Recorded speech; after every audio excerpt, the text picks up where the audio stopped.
오늘의 주요 뉴스입니다. 윤석열 대통령이 국회 시정연설에 앞서 이재명 민주당 대표를 비롯한 국회 지도부와 만났습니다.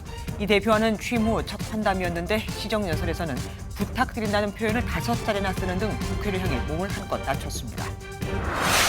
국민의힘이 교통난을 겪는 경기 김포시의 서울 편입을 의원 입법 형태로 추진할 계획입니다. 정부 입법과 달리 의원 입법으로 진행하면 김포시의 서울 편입을 경기도지사 등의 동의가 없이 추진할 수 있습니다. 전 청조 씨가 남성으로서 전 펜싱 국가대표 남현희 씨와 만날 당시 또 다른 남성에게 여성으로서 접근해 결혼을 전제로 수천만 원을 받았다는 의혹이 불거졌습니다. 이 남성은 오늘 전 씨를 혼인 빈자 사기 혐의로 고소했습니다. 단독 보도합니다. 네타냐후 이스라엘 총리가 전 씨 내각 회의를 주재하고 가자 지구에서의 휴전은 없을 것이라고 밝혔습니다. 이스라엘군도 성명을 통해 하마스 소탕을 위한 가자 지구 지상 작전을 강화하면서 가자 지구에 병력을 추가로 보냈다고 밝혔습니다.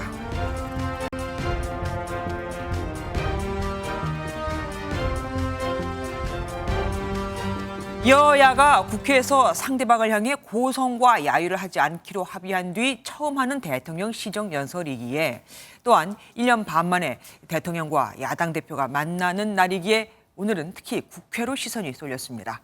어떤 변화가 있었을까요? 윤석열 대통령은 지난해 시정연설 때와 많이 달라져 있었습니다. 작년엔 딱 한 번 언급했던 부탁드린다는 말을 5번이나 했고 도와달라, 협조하겠다는 표현을 쓰며 완전히 낮은 자세로 연설을 했거든요. 전 정부에 대한 비판도 없었죠. 야당은 어떻게 반응했을까요? 천천히 살펴보겠습니다. 먼저 시정연설 분위기부터 이호정 기자가 전해드립니다. 윤석열 대통령은 연설 시작부터 여야 순으로 부르는 관행을 깨고 야당 대표부터 호명했습니다. 함께해 주신 이재명 더불어민주당 대표님, 이정미 정의당 대표님, 김기현 국민의힘 대표님. 이어진 연설에서도 부탁드린다는 표현을 5차례 반복하며 작년과 비교해 낮은 자세로 국회 협조를 구하는 모양새를 취했습니다. 작년엔 연금, 노동, 교육 3대 개혁의 당위성을 강조하는 데 그쳤다면 올해는 국회 지원을 부탁했습니다. 연금 개혁, 노동 개혁, 교육 개혁을 위해 의원님들의 깊은 관심과 지원을 부탁드리겠습니다. 건전재정 기조를 강조하면서도 문재인 정부의 확장 재정을 겨냥한 발언은 없었습니다.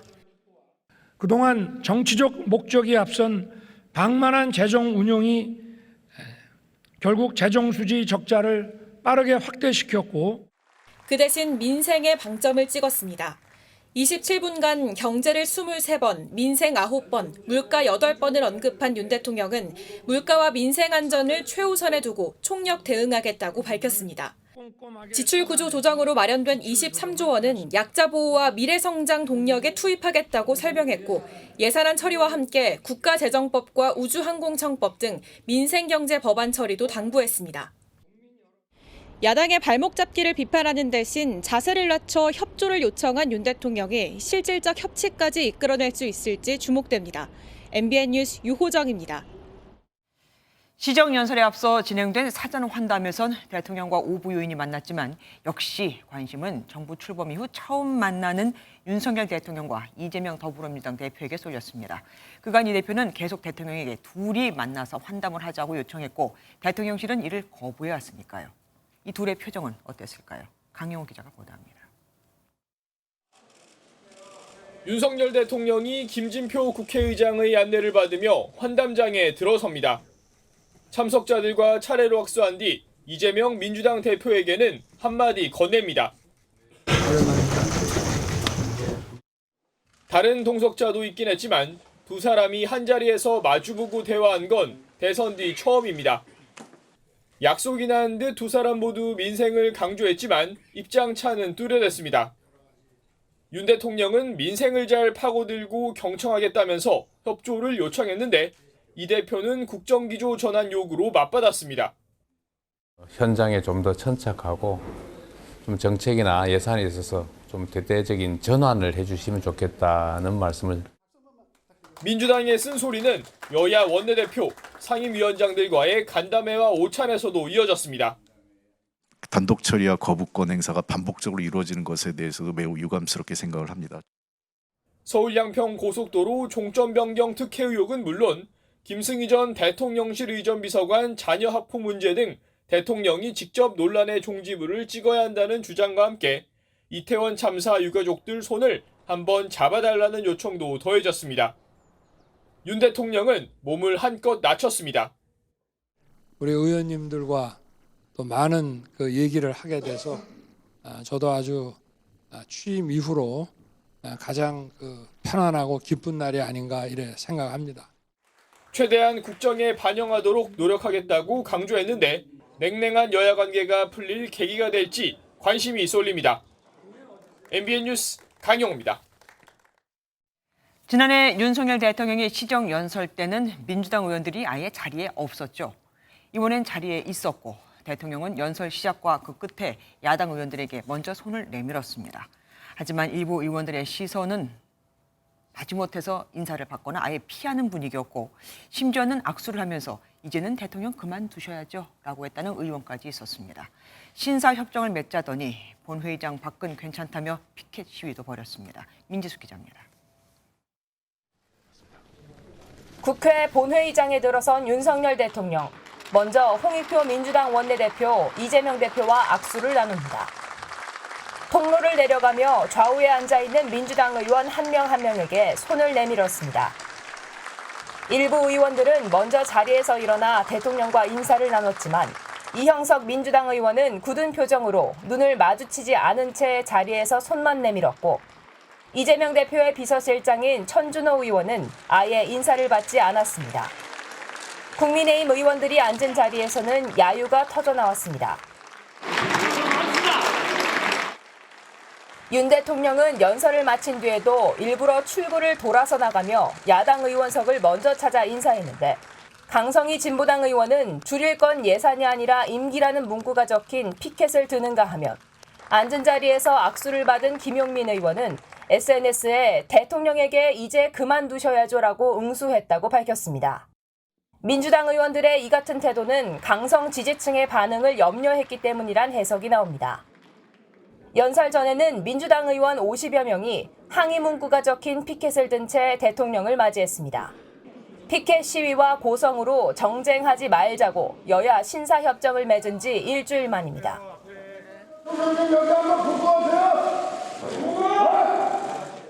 민주당은 협정에 명시한 장소가 회의장으로 한정된 만큼 로텐더홀에서의 피켓 시위는 협정 위반이 아니라는 입장입니다. 국민의힘에서는 여야가 협치를 위해 맺은 신사협정을 민주당이 휴지 조각으로 만들고 있다고 비판했습니다. MBN 뉴스 민지숙입니다.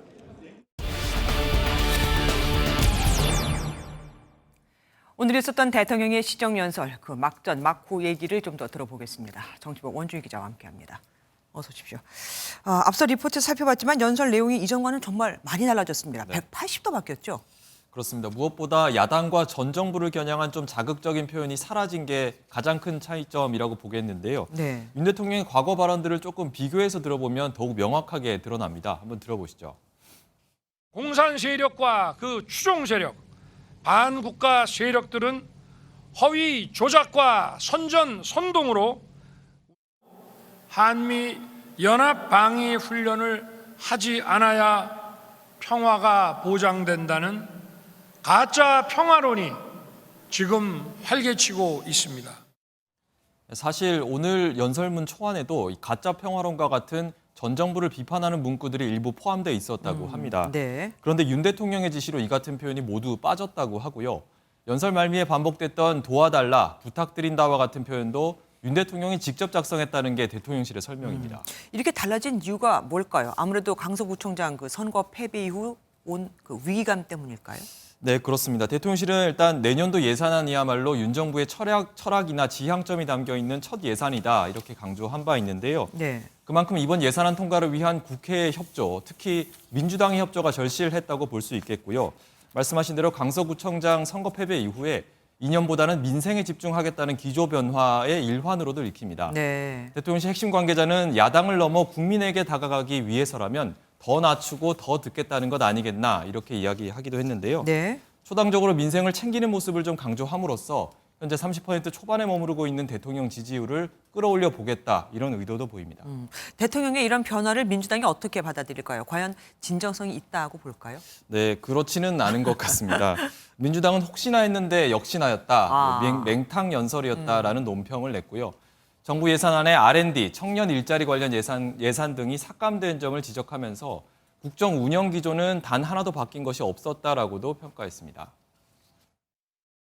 민생을 챙기겠다던 대통령은 아무것도 변한 것이 없었습니다. 억지 성과를 자화자찬하며 자기 합리화에 급급했습니다. 네, 민주당은 당장 내일부터 시작되는 예산안 심사에서도 민생 예산 증액을 주장하면서 국민의힘과 대립할 것으로 보입니다. 지금 방금 말씀하신 예산안도 그렇고 노란봉투법 같은 쟁점 법안들이 아직 많이 남아있잖아요. 네. 이걸 보면은 협치도 어려울 것 같긴 합니다.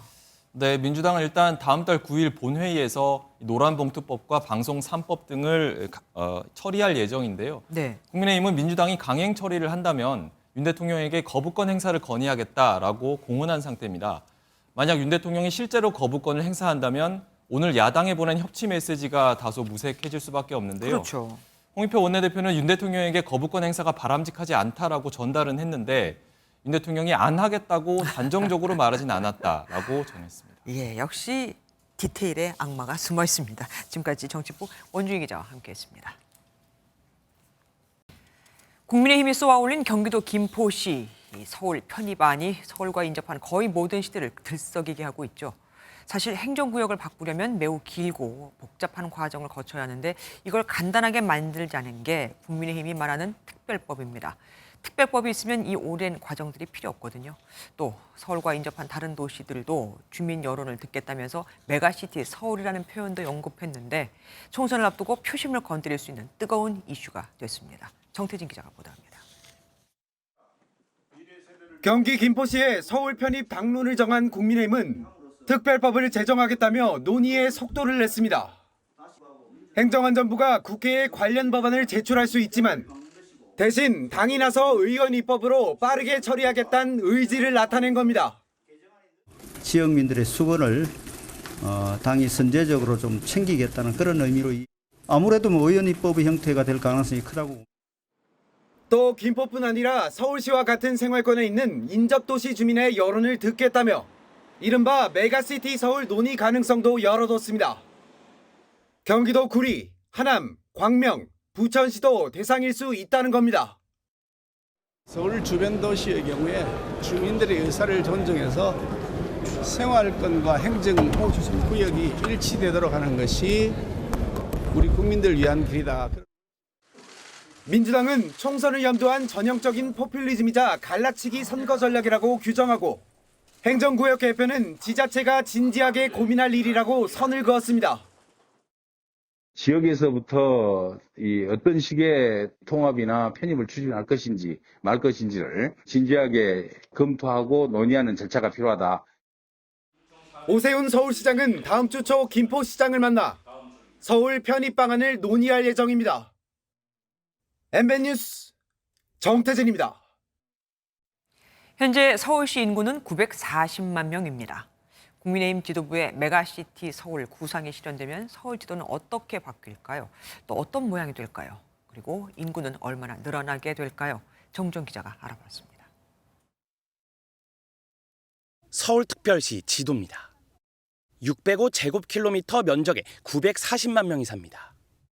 경기 김포시 면적은 277제곱킬로미터, 인구는 49만 명입니다. 김포시가 편입되면 서울시 면적은 1.5배 가까이 늘고 인구는 다시 1,000만 명 가까이 됩니다.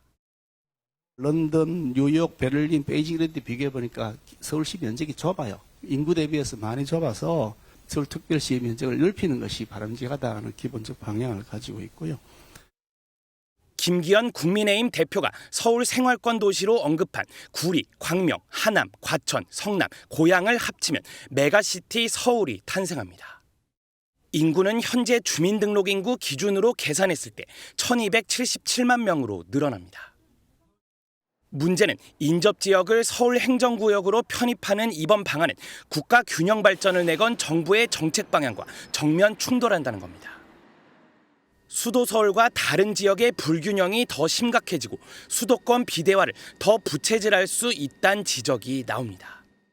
또 교통난과 환경오염 등 사회 문제도 더 심해질 수 있다는 우려가 나옵니다.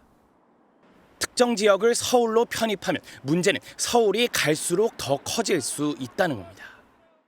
형평성 측면에서 다른 도시들도 그럼 우리도 서울로 편입하겠다 이런 의견이 나올 때 안 된다라고 할 수가 없어요. 인구 2천만 명의 서울을 만들고 굉장히 작은 경기도를 만들려고 하는 건지. 서울이 김포를 끌어안는 방안이 현실성이 떨어진다는 지적이 나오는 이유입니다. 이런 논란에도 서울의 지도가 바뀔지 원래 모습을 유지할지 관심이 집중됩니다. MBN 뉴스 정주영입니다.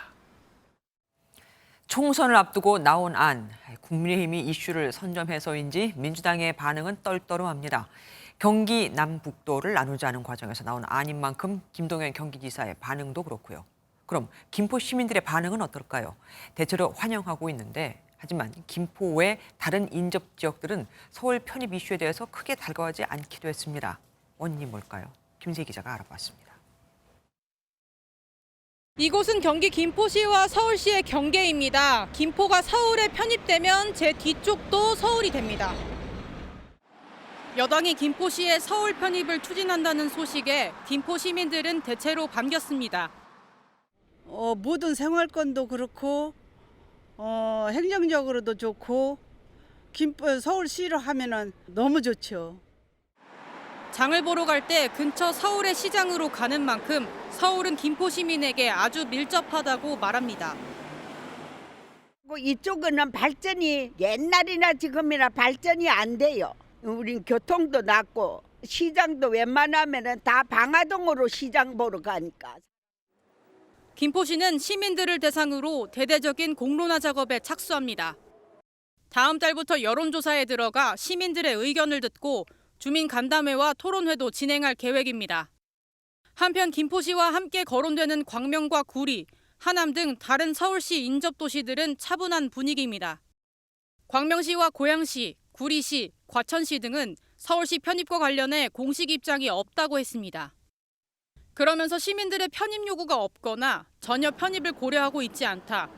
지자체가 먼저 요구하지도 않았는데 생뚱맞다는 반응을 보였습니다. 이들 인접 도시들의 시민들은 엇갈린 반응을 보였습니다. 집값 등 재산 가치가 오른다며 서울 편입을 찬성하는 시민이 있는 반면 재산세 등 세금을 더 많이 내야 하는 불이익도 따르는데 굳이 서울시로 편입할 이유를 모르겠다는 의견도 나왔습니다. 김포시와 다른 인접 도시들이 뚜렷한 온도차를 보이는 가운데 향후 민심이 어떻게 변화할지도 관심입니다. MBN 뉴스 김세희입니다. 김포시의 서울 편입 문제, 총선을 5개월 앞두고 정치권의 새로운 이슈가 됐습니다. 정치부 안병수 기자가 더 알아보겠습니다. 안 기자, 행정구역을 바꾸는 게 쉽지 않을 거 아니에요? 원래대로 하려면 어떻게 해야 되는 겁니까? 예, 김포시가 서울로 편입되기 위해서는 먼저 김포시가 편입안을 제출을 하고 그다음에 경기도와 서울시가 동의를 해야 됩니다.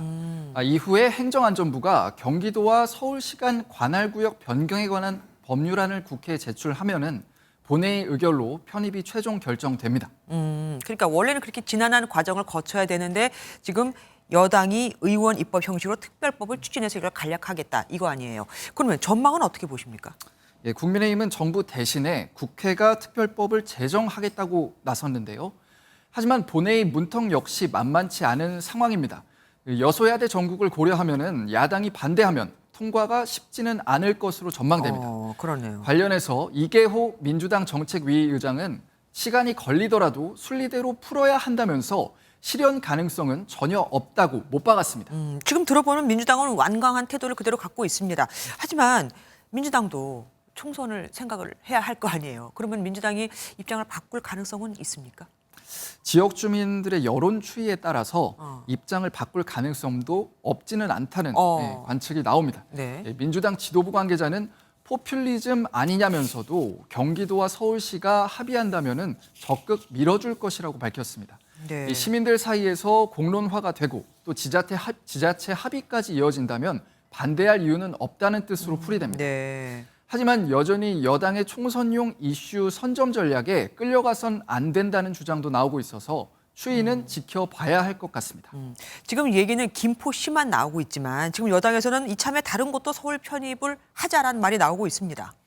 예, 김포 외에도 서울 생활권 도시들의 편입 가능성이 당내에서도 거론이 되고 있습니다. 네. 큰 도시, 그러니까 서울이 주변의 작은 도시들을 편입하면서 더 광역화하는 메가시티 서울 주장이 나오고 있는 건데요. 이 수도권 출마를 선언한 하태경 의원은 메가시티가 시대의 트렌드라면서 상하이와 베이징을 비롯한 외국 대도시의 사례를 언급했습니다. 또 부산 남구 갑의 박수영 의원도 고양과 구리, 하남 등도 주민의 뜻을 묻지 않을 이유가 없다고 밝혔습니다. 그러니까요. 이해 당사자인 경기도 각 지자체의 반응이 제일 중요한 거 아닙니까? 예, 일단은 서울 편입 이슈가 공론화 이전 단계잖아요. 네네. 그래서 신중한 분위기긴 한데 미묘한 온도차는 있습니다. 아, 그래요? 먼저 경기도 측은 경기도와 어떤 협의도 없이 일방적으로 나온 이야기라면서 어떤 검토도 하고 있지 않다고 밝혔는데요. 백경현 구리시장도 아직 서울 편입에 대한 생각은 없다고 언급했습니다. 반면 이동환 고양시장은 고양 시민들은 긍정적인 반응이 있다는 분위기라면서 검토의 여지는 충분히 있다고 긍정적인 기색을 내비치기도 했습니다. 예, 정말 정치권의 메가톤급 이슈가 됐습니다. 계속 지켜봐야겠네요. 예, 지금까지 안병수 기자와 함께했습니다. 고맙습니다. 펜싱 전 국가대표 선수 남현희 씨와 결혼할 예정이었던 전청조 씨. 그런데 전 씨에게 혼인빙자 사기 피해를 당했다는 추가 고소장이 경찰에 접수됐습니다.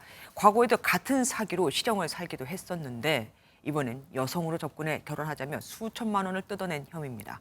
전 씨에게 피해를 당한 시점이 불과 몇 달 전이라고 하니까 당시는 전 씨가 남자 행세를 하며 남현희 씨와 교제를 하던 중이었죠. 박혜빈 기자가 단독 보도합니다. 전 펜싱 국가대표 남현희 씨는 올해 1월 비즈니스 업무를 통해 전청조 씨를 알게 됐습니다. 3월엔 함께 간 유럽 여행 사진을 올리고 8월엔 교제 사실을 공식적으로 발표했는데 전 씨가 남 씨와 만날 당시 또 다른 남성에게는 여성으로 접근해 혼인빙자 사기를 벌였다는 의혹이 제기됐습니다. 전 씨에게 혼인빙자 사기 피해를 당했다는 30대 남성의 고소장이 서울 중부경찰서에 접수됐습니다. 남성은 몇 달 전 데이트 애플리케이션을 통해 전 씨를 알게 됐는데 당시 전 씨의 프로필 사진은 긴 머리를 한 모습이었습니다. 남성은 결혼하자고 접근한 전 씨에게 수천만 원에 달하는 돈을 줬다고 주장했습니다. 최근까지도 전 씨와 연락을 지속하던 남성은 언론 보도를 통해 자신의 피해 사실을 알게 됐습니다. 전 씨는 이전에도 혼인빙자 사기를 벌여 재판을 받은 적이 있습니다. 서울 중부경찰서는 기초조사를 마무리하는 대로 해당 사건을 송파경찰서에 넘길 예정입니다. MBN 뉴스 박혜빈입니다. 남현희 씨는 한 방송에 출연해 전청조 씨가 준 각종 선물을 어쩔 수 없이 받았고 돈의 출처가 의심돼 고급 주거지의 명의를 자기 앞으로 해준다는 제안을 거절했다고 했었죠. 그런데 MBN 취재 결과 정작 3억 원이 넘는 고가의 외제 차량인 벤틀리는 애초 살 때부터 남 씨 본인 명의였던 것으로 확인이 됐습니다. 신영빈 기자가 단독 보도합니다. 전청조 씨의 선물 공세가 부담스러웠고 전 씨가 쓰는 돈의 출처가 의심돼 고급 오피스텔 시그니엘의 명의를 자기 앞으로 해주겠다는 제안도 거부했다고 밝힌 남현희 씨. 100억 시그니엘 집을 제 명의로 해준다고 해서 제가 해주지 말라고 계속 거부했어요. 저 너무 무섭다고. 그 돈이 무슨 돈인 줄 알고 제가 해요. 그런데 MBN 취재 결과 남 씨가 전 씨에게 선물 받은 3억 원 상당의 벤틀리는 처음부터 남 씨 명의로 구매됐습니다. MBN이 해당 벤틀리 차량의 자동차 등록 원부를 확인해보니 소유주가 남 씨였던 겁니다. 돈의 출처가 의심돼 시그니엘 명의를 받지 않았고 벤틀리 등 각종 명품도 억지로 선물 받았다는 남 씨 발언과는 거리가 있는 대목입니다. MBN은 벤틀리 구매를 남 씨가 직접 했는지 전 씨가 차를 살 때 남 씨가 동의한 건지 확인하려 남 씨에게 연락을 취했지만 응답이 없었습니다. 남 씨는 물론 전 씨가 평소 대동하고 다닌 경호원도 전 씨의 범죄 행각을 알고 있었을 것이라며 처벌해달란 진정이 접수됐는데 법조계는 남 씨와 경호원의 처벌 가능성을 배제할 수 없다는 입장입니다. 전청조 씨가 남현희 씨를 이용해서 사기 행위를 했고 그 사기 행위를 통해서 얻은 돈으로 명품 가방이나 차량을 받았다는 것을 남현희 씨가 알았다면 공범으로 처벌받습니다. 전 씨가 체포되며 경찰 수사에 속도가 붙는 만큼 남 씨 등에 대한 처벌 여부에도 관심이 쏠립니다. MBN 뉴스 신영빈입니다. 경찰이 전총조 씨를 김포의 친척집에서 전격 체포했습니다. 지금 보고 계신 바로 저 장면입니다. 공교롭게도 전 씨가 체포된 오늘 남현희 씨는 전 씨와 전 씨 어머니 등을 경찰에 고소했습니다. 윤현지 기자가 보도합니다. 남현희 전 펜싱 국가대표 선수의 재혼 상대로 알려진 뒤 각종 사기 의혹이 제기된 전총조 씨에 대해 경찰이 강제 수사에 나섰습니다. 서울 송파경찰서는 사기와 사기미수 혐의로 전 씨에 대한 체포, 통신, 압수영장을 발부받고 전 씨를 체포했습니다. 법원은 전 씨에 대해 출석 요구에 불응할 우려가 있다며 영장 발부 사유를 설명했습니다.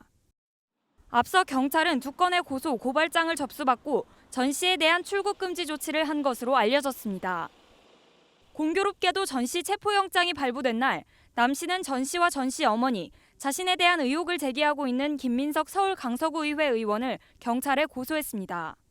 남 씨는 전 씨와 전 씨의 어머니에 대해선 사기와 스토킹 범죄 등의 혐의로 고소했고, 김 의원에 대해선 무고, 허위사실 적시에 의한 명예훼손 등의 혐의로 고소를 진행했습니다. 남 씨는 또 본인과 전 씨에 대한 거짓말 탐지기 조사와 대질 조사를 해달라는 내용을 담아 요청서를 제출한 것으로 알려졌습니다. MBN 뉴스 윤현지입니다. 전 총조 씨는 얼마 전 남현희 씨를 스토킹한 혐의로 입건이 됐죠. 그런데 이번엔 전 씨의 어머니가 남 씨를 스토킹한 혐의로 입건됐습니다. 원치 않는데도 계속해서 전화를 걸고 메시지를 보냈다며 남현희 씨가 직접 112에 신고를 한 겁니다. 어머니인지 확실치 않다는 말도 있었는데 경찰이 전 씨의 어머니가 맞다고 확인을 해주었습니다. 윤규란 기자가 보도합니다.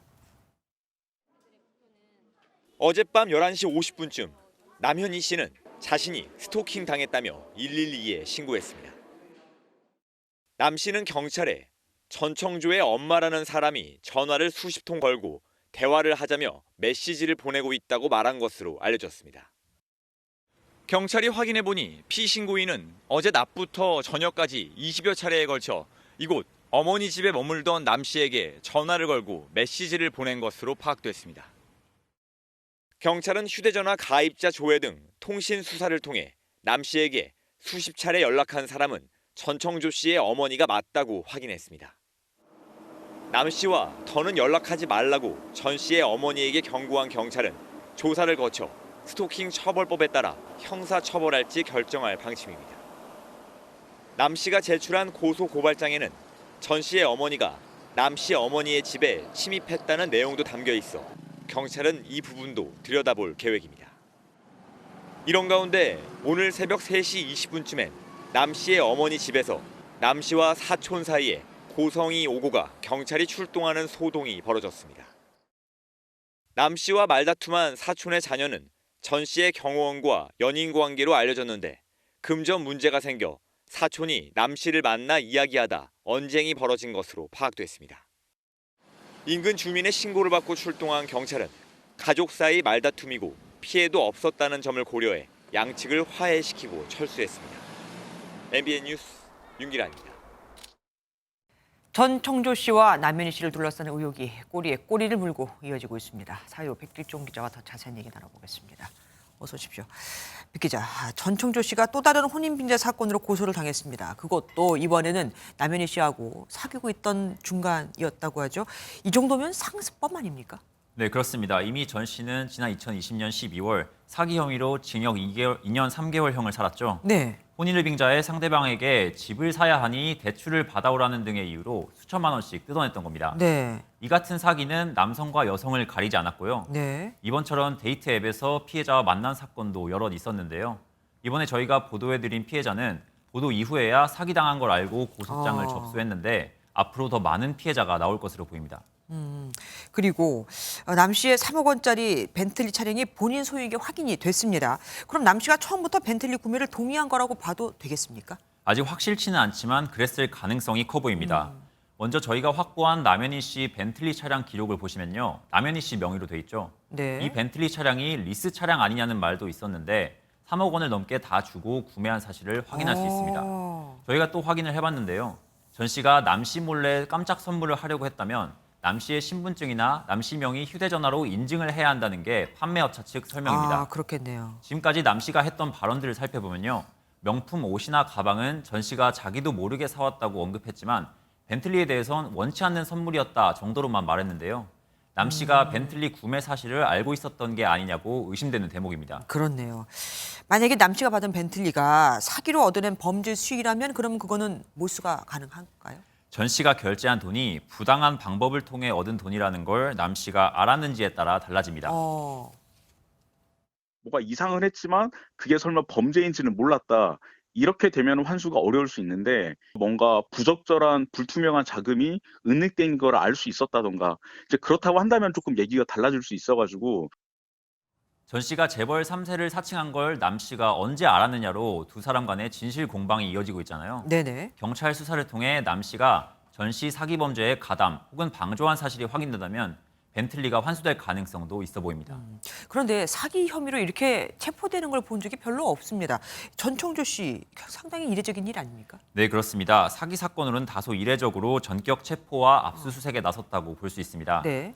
법원이 전 씨에 대한 체포영장과 통신영장을 발부하면서 밝힌 사유는 출석 요구에 불응할 우려가 있다는 건데요. 네. 워낙 세간의 시선이 집중된 사건인 만큼 전 씨의 도주 우려를 빠르게 차단하려 하는 의도로 풀이됩니다. 예, 지금까지 사회부 백길종 기자와 알아봤습니다. 고맙습니다. 용산 대통령실 앞에서 흉기 난동 사건이 발생해 경찰관 2명이 다쳤습니다. 대통령실 앞에서 잦은 시위를 했던 이 남성은 빨리 지나가세요라는 경찰관의 말에 범행을 저질렀다고 합니다. 한효희 기자가 보도합니다. 경찰차가 지나가고 곧이어 또 다른 경찰차가 지나갑니다. 오늘 오후 1시 20분쯤 용산 대통령실 정문 앞에서 흉기 난동이 일어났습니다.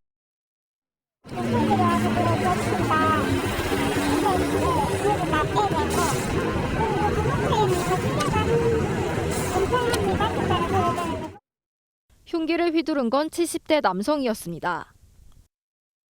이곳에서 상습 시위를 하던 남성은 빨리 지나가라는 경찰의 말을 듣고 흉기를 휘두른 것으로 전해졌습니다.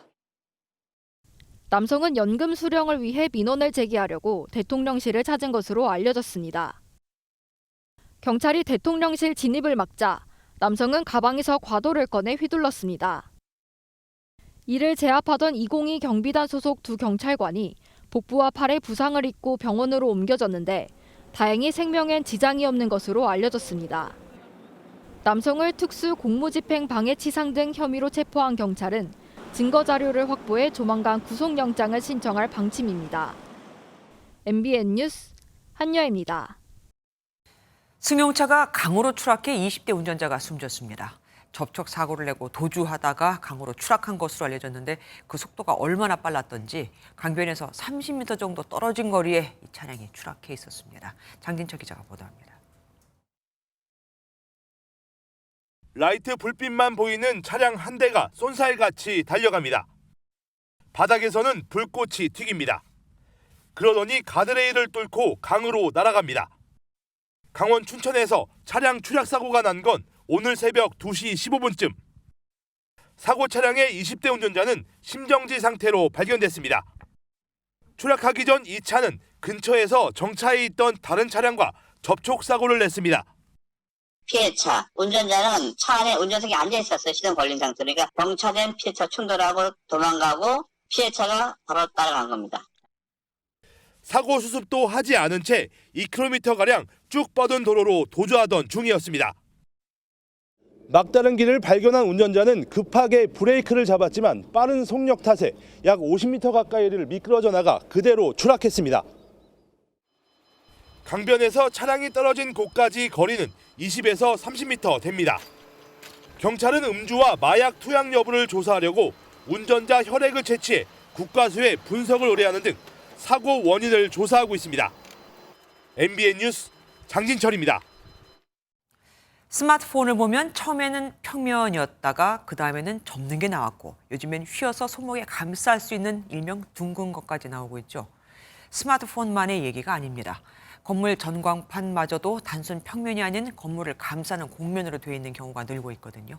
최근 디스플레이 시장에선 휘고 구부러지는 화면을 만들기 위한 디자인과 기술 혁신이 일어나고 있습니다. 한범수 기자가 보여드리겠습니다.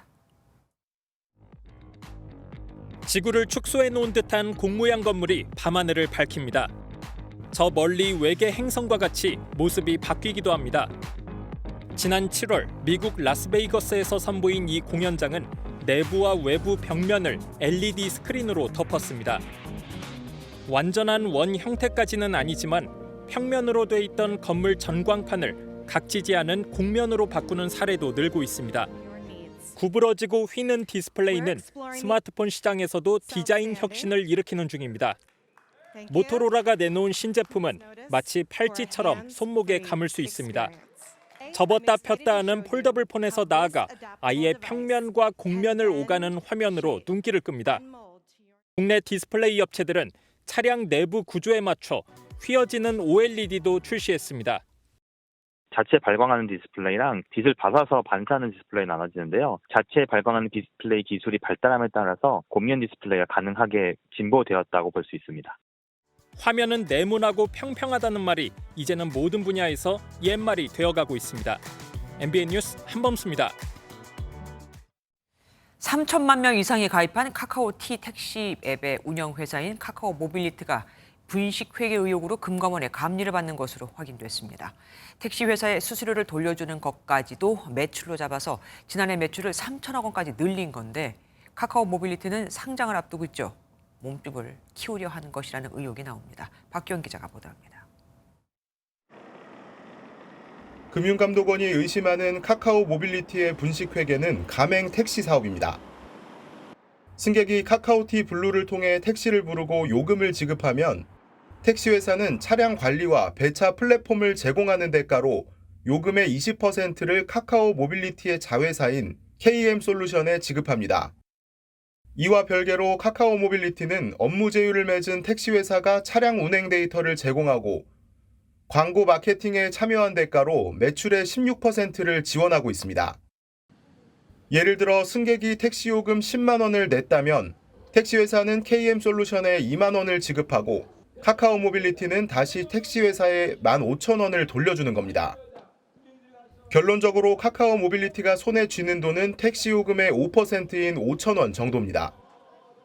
금감원은 이 5%가 실질 매출인데 카카오 모빌리티는 자회사가 처음 받은 20%를 매출로 등록했다고 본 겁니다. 이렇게 분식으로 부풀려진 매출은 지난해에만 연매출의 절반인 3천억 원대에 이릅니다. 다른 어떤 그 기본적인 구조의 어떤 변형, 이런 걸 통해서 어떤 뭔가 의도하지 않았나라는, 그래서 저희가 조사를 하고 있는 것이고. 카카오 모빌리티는 강하게 반박하고 있습니다. 가맹 계약과 업무 제휴 계약은 하나의 계약으로 볼 수 없고 매출을 부풀려도 실제 현금 흐름과 영업이익은 바뀌지 않기 때문에 상장에 오히려 불리하다는 겁니다. 금감원은 이르면 내년 초 감리를 마무리하고 감리위원회에 상정할 계획인데 분식회계 혐의가 사실로 밝혀질 경우 법인과 경영진 모두 검찰에 넘겨지는 등 파장이 커질 전망입니다. MBN 뉴스 박규원입니다. 충남 천안에서 초, 중학생 수십 명이 또래 여학생 2명을 집단 폭행한 사건이 발생했습니다. 주변 학생들은 말리기는커녕 환호하며 폭행 장면을 휴대전화로 촬영했습니다. 김명현 기자가 보도합니다. 한 여학생이 겁에 질린 여학생의 머리를 주먹으로 마구 때립니다. 목을 조르고 발길질도 합니다. 이번에는 자리를 옮겨 또 다른 여학생의 얼굴을 주먹으로 가격합니다. 다른 학생들도 나서 머리채를 잡고 바닥에 내동댕이 칩니다.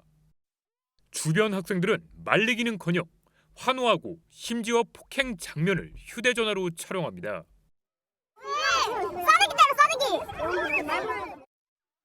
뇌진탕 소견은 일단 받아놓은 상태고요. 허리하고 목하고 가격을 많이 당해서 지금 아파서 계속 치료를 받고 있고.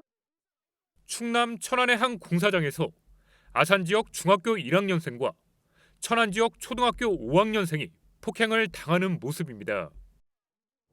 사건이 벌어진 현장입니다. 당시 피해 학생들은 가해 학생 수십 명에게 둘러싸인 채 30여 분 동안 집단 폭행을 당했습니다. 피해 여중생은 한 가해 학생으로부터 거짓말을 강요받아 거리를 두게 됐는데 이게 사건의 발단이 됐습니다. 가해 학생들은 계획을 세워 거짓말로 여중생을 천안으로 불러내는데 함께 나온 초등학생까지 폭행한 겁니다. 사건 발생 일주일이 지난 뒤 한 가해 학생은 라이브 방송을 통해 폭행 사실을 떠벌리기도 했습니다. 친한 애가 같이 옆에서 이제 폭행을 주도적으로 한 거죠, 둘이. 남한테 내 얘기를 하고 돌아다니는 게 싫다 이거죠. 지난 7일에도 같은 지역에서 한 중학교 여학생이 한 또래 여학생으로부터 무차별 폭행을 당하는 일이 벌어졌습니다. 이때도 주변 학생들은 폭행을 구경하며 가해 학생을 응원했습니다. 경찰은 수사를 마무리하는 대로 가해 학생 10여 명을 소년부에 송치할 예정입니다. MBN 뉴스 김영현입니다. 본격적인 지상작전에 돌입한 이스라엘이 하마스와 산발적 전투를 벌이며 하마스의 심장이랄 수 있는 가자시티를 삼면에서 둘러싼 채 포위망을 좁혀가고 있습니다. 앞서 투입된 부대가 안전지역을 확보하면 외곽에서 대기 중이던 병력이 진입해서 거기 가시하는 방식으로 거점을 점차 확대해 나가는 건데, 그런데 이 과정에서 이스라엘군 탱크가 팔레스타인 민간인이 탄 차량을 공격해 일가족이 몰살당했다는 주장이 나왔습니다. 서영수 기자입니다. 가자 지구에 진입한 이스라엘 전투원이 일제히 사격을 개시합니다. 탱크를 앞세워 앞선 공습으로 폐허가 된 도시를 장악합니다.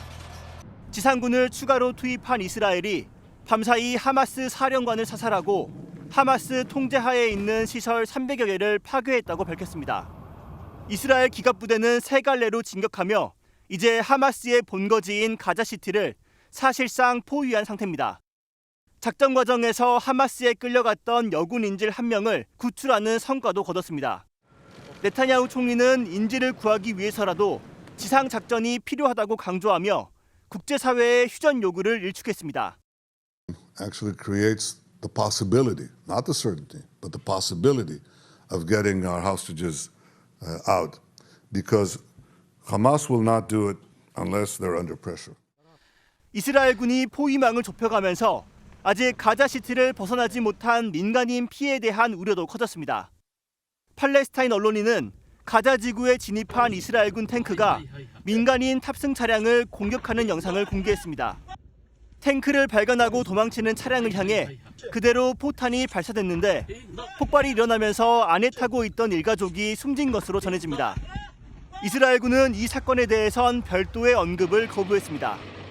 MBN 뉴스 서영수입니다. 미국 백악관도 휴전을 반대하며 이스라엘을 적극적으로 지지하고 있는 만큼 이 전쟁은 빨리 끝나지 않을 가능성이 커 보입니다. 세계은행은 만일 장기전이 돼 중동의 석유 수출을 금지하면 석유 파동이 일어날 수 있다. 최악에는 유가가 157달러까지 오를 수 있다고 경고했습니다. 이렇게 되면 이 전쟁은 남의 나라 얘기가 아닌 게 되죠. 워싱턴에서 최종락 특파원이 전해왔습니다.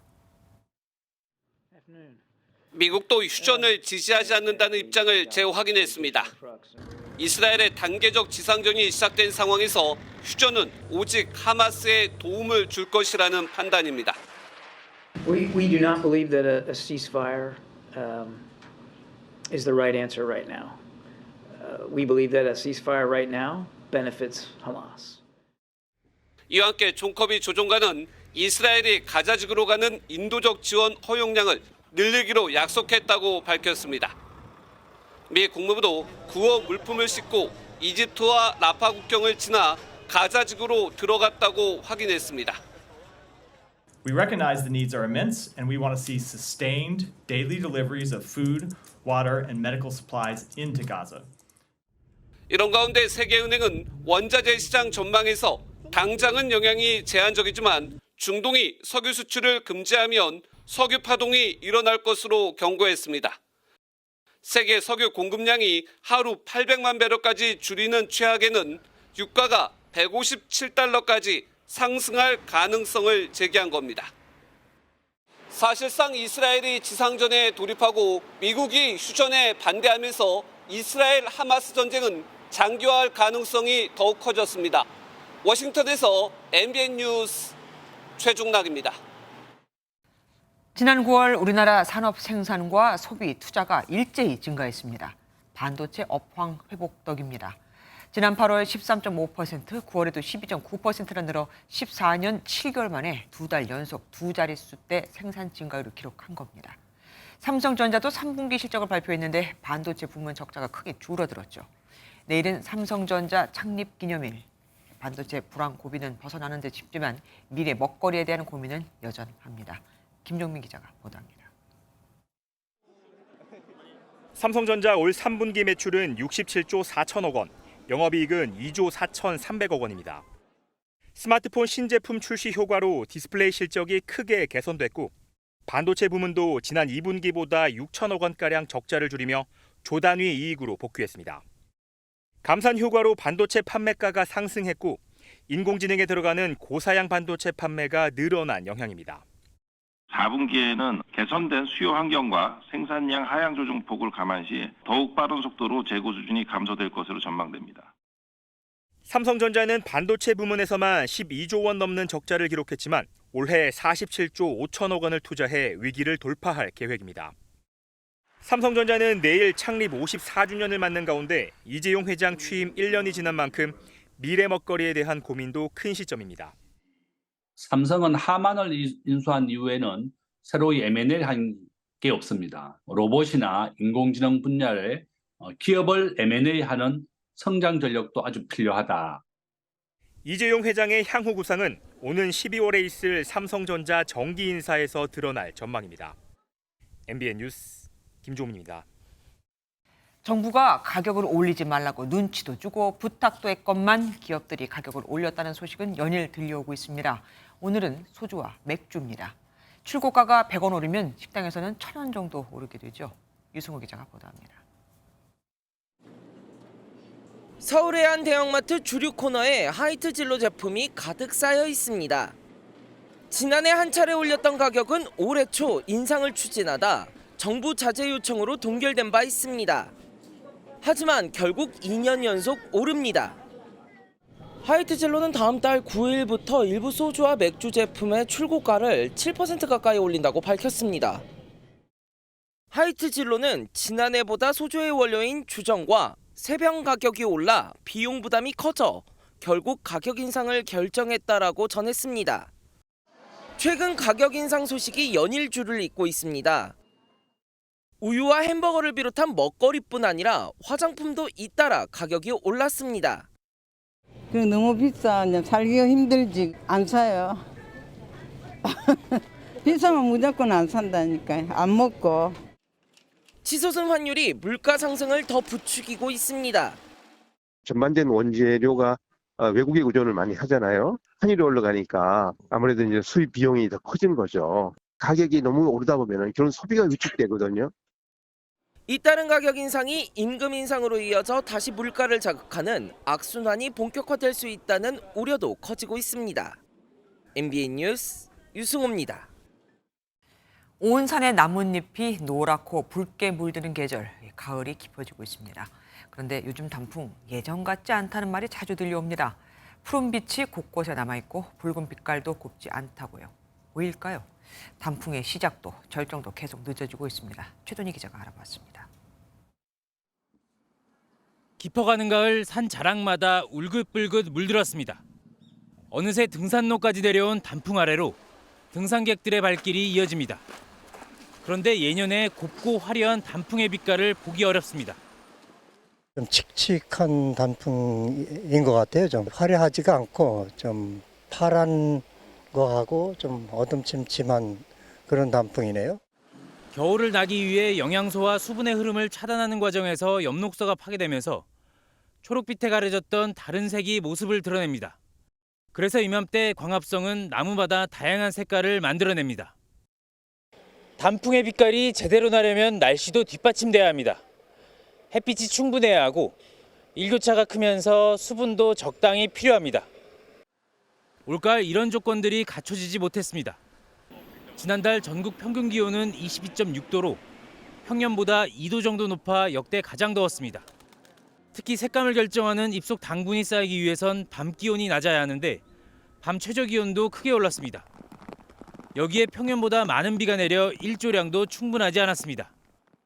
올해는 가을철 전국 평균 기온이 평년에 비해 높게 나타나 지역별로 차이는 있을 수 있지만 예년에 비해서는 단풍이 곱지 않을 것으로 보입니다. 기온 상승 탓에 가을 단풍은 30년 전보다 많게는 열흘 넘게 늦어졌습니다. 반대로 개화 시기는 앞당겨졌는데 이는 결국 수종 상태 악화로 이어져 국내 산림의 탄소 흡수량은 2008년 이후 꾸준히 감소하고 있습니다. MBN 뉴스 최동입니다. 일본 사이타마 현에 있는 한 병원에서 오늘 오후 총격 추정 사건이 발생해 의사와 환자 등 2명이 다쳤습니다. 용의자는 오토바이를 타고 인근 우체국으로 도주해 직원을 인질로 삼고 농성 중인 것으로 전해졌습니다. 일본 경찰은 우체국 주변을 통제하고 주민들에게 접근하지 말 것을 당부했습니다. 중국 당국이 지난 금요일 숨진 중국 리커창 전 총리에 대한 추모 열기를 차단하고 싶어하는 게 아닌가 의혹이 일고 있죠. 이번엔 추모 열기가 현 정권 비판 물결로 이어질까 전전긍긍하는 중국 당국. 검열에 들어간 것으로도 전해졌습니다. 질서를 유지한다는 명목으로 파란 조끼를 입은 인력을 다수 배치한 뒤 실제로는 체제 비판 문구를 걸러내고 있다는 겁니다. 고정수 기자가 보도합니다. 중국 안우이성 허페이시에 있는 리커창 전 총리의 과거 주거지입니다.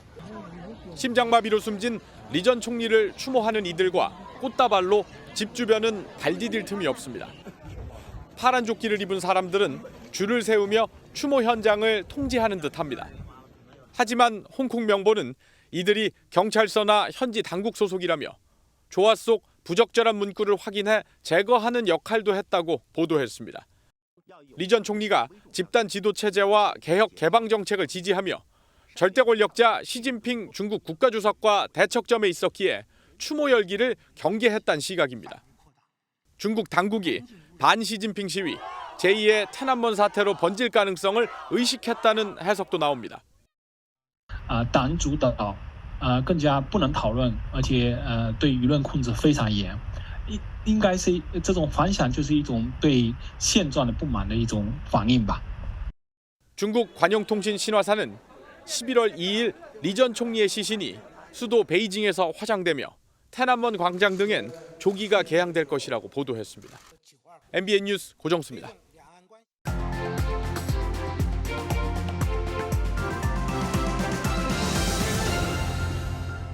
미꾸라지를 잡으려면 흙탕물에도 들어가야 하고. 미끌거리며 잘도 빠져나가는 상황을 묘사할 때 빠짐없이 등장하는 미꾸라지는 미우신이라 불리는 점액성 물질 덕에 책임 떠넘기기와 회피의 대명사가 됐습니다. 그런데 이 미우신은 미꾸라지만 갖고 있는 게 아닌가 봅니다. 이름만 들으면 알만한 기업 회장님들도 국회에서 국정감사에 나와달라고 요청만 하면 해외 출당이다 뭐다 해서 일이 생기거든요.